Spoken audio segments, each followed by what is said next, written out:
With rear-facing seats, especially the bigger ones, you're going to have something on the bottom of the seat that's going to help you angle and recline the seat properly for rear-facing. So what we need to remember when we're turning it forward is that we want this car seat as upright as possible. No recline allowed. Some brands allow a minimal recline. This one does not. So what we want to do is take a look underneath. Here,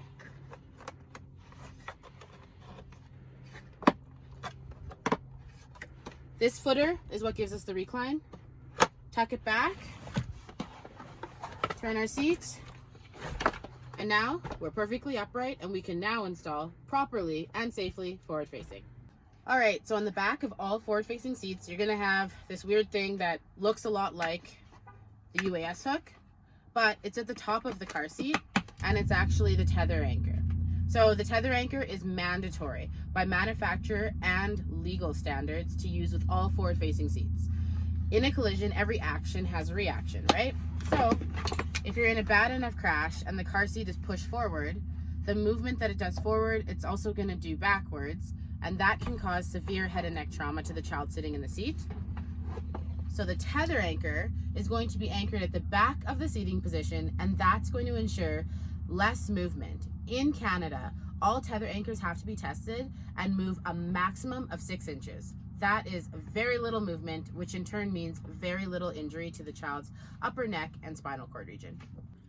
The tether anchor is going to be attached at the back of the current seating position to a manufacturer-approved anchor.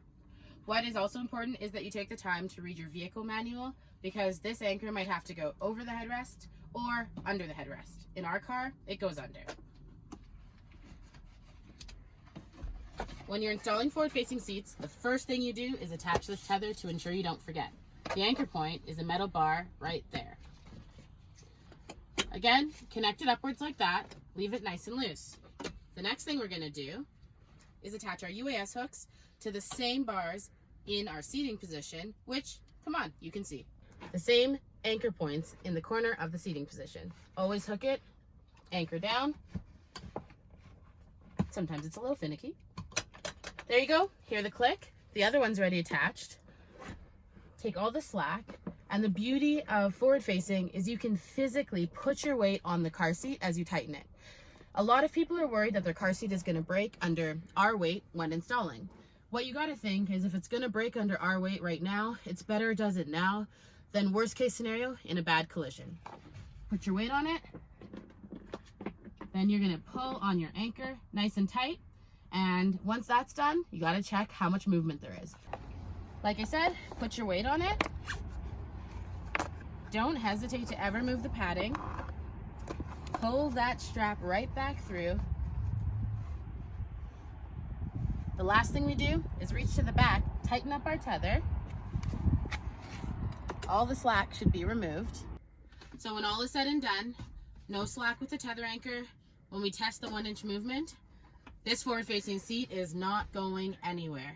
No matter what, the car seat should be an entity with your vehicle seat. Where your vehicle seat goes, my car seat goes. It's really, really rare that the vehicle seat's gonna leave. Therefore, I have the surety my car seat is safe and secure.